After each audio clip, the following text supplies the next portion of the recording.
cours de la semaine du 6 juin 2011, le procès de Jean-Pierre Bemba Gombo devant la Cour pénale internationale, à La Haye, a été marqué par la fin de la déposition du témoin 209 et le début de l'audition du témoin 110, qui sont respectivement les 21e et 22e témoins cités par le bureau du procureur dans le cadre de la présentation de ces éléments de preuve. M. Jean-Pierre Bemba Gombo serait pénalement responsable pour avoir effectivement agi en qualité de chef militaire de crimes contre l'humanité, meurtre et viol, et de crimes de guerre, meurtre, viol et pillage qui auraient été commis sur le territoire de la République centrafricaine au cours de la période comprise approximativement entre le 26 octobre 2002 et le 15 mars 2003. Son procès s'est ouvert le 22 novembre 2010 devant la chambre de première instance 3 de la Cour. Le 21e témoin de l'accusation, désigné par le pseudonyme 209, a terminé sa déposition en début de semaine. Madame le témoin 110, 22e témoin cité par l'accusation, a à son tour commencé sa déposition le jeudi 9 juin 2011. Elle est protégée par l'usage d'un pseudonyme, l'altération de sa voix et la distorsion de son image. Plusieurs parties de son témoignage se déroulent en outre en audience à huis clos partiel, de manière à préserver son anonymat. En audience publique, répondant aux questions de maître Eric Iverson, substitut du procureur, elle a témoigné au sujet des événements survenus en République centrafricaine entre 2002 et 2003, évoquant notamment l'arrivée de troupes de Banyamulenge qui auraient commis des exactions dans son quartier. Comme je vous ai dit, lorsqu'ils sont arrivés, ils ont défoncé le portail. Ils avaient procédé par colonne, il y en avait 2. Et lorsqu'ils ont investi la concession, ils ont commencé à piller les biens, à les emporter. Il y avait des cris, des bruits, parce qu'il y avait plusieurs objets dans cette concession. How long did the Banyamulenge stay in your closest neighbor's compound? Et combien de temps les Banyamulenge sont-ils restés dans la concession de votre voisin le plus proche? C'est la période que je vous ai indiquée. Je vous ai dit de la fin octobre 2002 jusqu'à la mi-février. Il y avait un groupe qui était en train de piller la maison, en train de charger les biens pillés dans le véhicule, dans la concession de mon voisin. Et l'autre groupe qui était dehors devant le portail, c'est ce groupe-là qui était venu chez moi et qui a commencé à piller ce qui se trouvait dans la maison. You saw a woman. Vous avez vu une femme qui a été touchée par balle, c'est bien cela? Oui, c'est cela. Could you please tell the... Pourriez-vous, s'il vous plaît, dire à la Chambre dans quelles circonstances cette femme a été touchée par balle? À ce moment-là, les gens fuyaient dans toutes les directions. La femme, elle aussi, cherchait à se sauver. Et dans sa fuite, elle s'est croisée avec eux. Ils l'ont alors interpellée. Et quand elle a vu qu'il l'interpellait, elle a tenté de s'enfuir. Et par la suite, ils l'ont abattue. Le témoin a également déclaré avoir eu l'occasion de voir M. Jean-Pierre Bemba à une reprise à l'époque des faits. When you were not at your place, not at home? Et lorsque vous n'étiez pas chez vous, vous n'étiez pas à la maison, est-ce que à ce moment-là, vous avez eu l'occasion, enfin, à un moment donné, entre octobre 2002 et février 2003, avez-vous eu l'occasion de voir l'accusé, M. Bemba? Oui, je l'ai vu une fois. Un jour, les habitants se mettaient à crier. Je me suis dit que des choses devaient se passer. Je suis sorti et je m'interrogeais.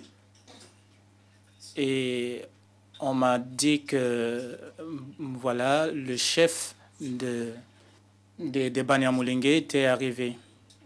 Et il a réuni ses hommes. Je ne sais pas de quoi il s'agissait. Je ne sais pas de quoi ils discutaient.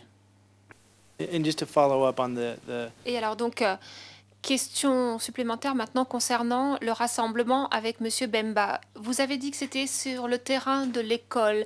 Est-ce que vous pourriez être un peu plus précise et nous dire de quel terrain, le terrain de quelle école vous parlez? École primaire de Bégua. L'école primaire de Bégua. À l'issue de l'interrogatoire de l'accusation, le témoin a répondu à des questions de maître Asingambi Zarambo, représentant légal des victimes. Certains Banyamulenge étaient cireurs de chaussures en République centrafricaine. Ces derniers auront dit aux autres de se rendre dans telle ou telle maison parce qu'ils savaient qui avait de l'argent et qui n'en avait pas. Ils leur ont montré les maisons en question. Fin de citation. La question est la suivante.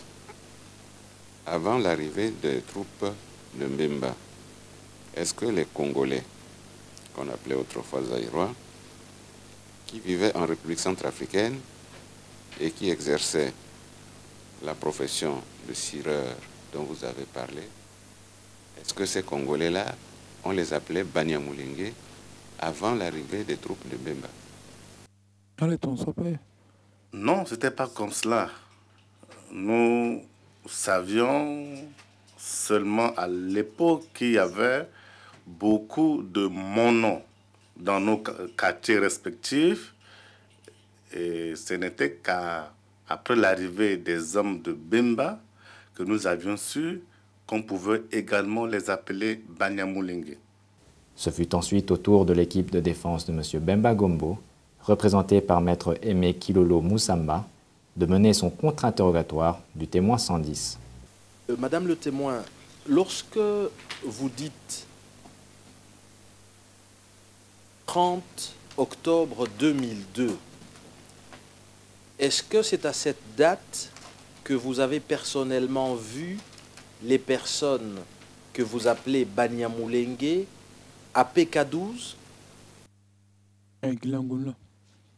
Oui, c'est cela, c'est bien à cette date. Ce qui m'intéresse ici, c'est d'abord la question de principe. Une question est posée à madame. Certains cireurs de chaussures sont-ils entrés chez vous avec les Banyamulenge? Réponse du témoin, oui, je les ai vus. La question, est-ce que vous confirmez avoir vu entrer chez vous certains cireurs des chaussures, c'est-à-dire les premiers arrivants Banyamulenge? Ceux qui se sont trouvés devant la concession de mon voisin, le cireur était parmi eux, mais voire même ceux qui sont rentrés dans ma concession, le cireur en question faisait partie du groupe. Lorsqu'ils étaient devant la concession, j'ai constaté un seul. Je n'ai pas vu les autres. J'ai reconnu un cireur dans le groupe. 8 personnes, comme vous dites, se seraient introduites dans votre concession. De ces 8 personnes, vous en avez reconnu un. Qu'en est-il des 7 autres? Est-ce que vous les connaissiez ou pas? Je dis et je le redis. Lorsqu'ils étaient devant la concession de mon voisin, j'ai reconnu un qui était cireur. Mais lorsqu'ils sont entrés chez moi, je n'ai pas cherché à les observer, à chercher à les reconnaître. Ce qui me préoccupait, c'était de m'enfuir. La défense continuera son contre-interrogatoire de Madame le témoin 110 lors de la prochaine audience dans l'affaire, prévue le lundi 13 juin 2011.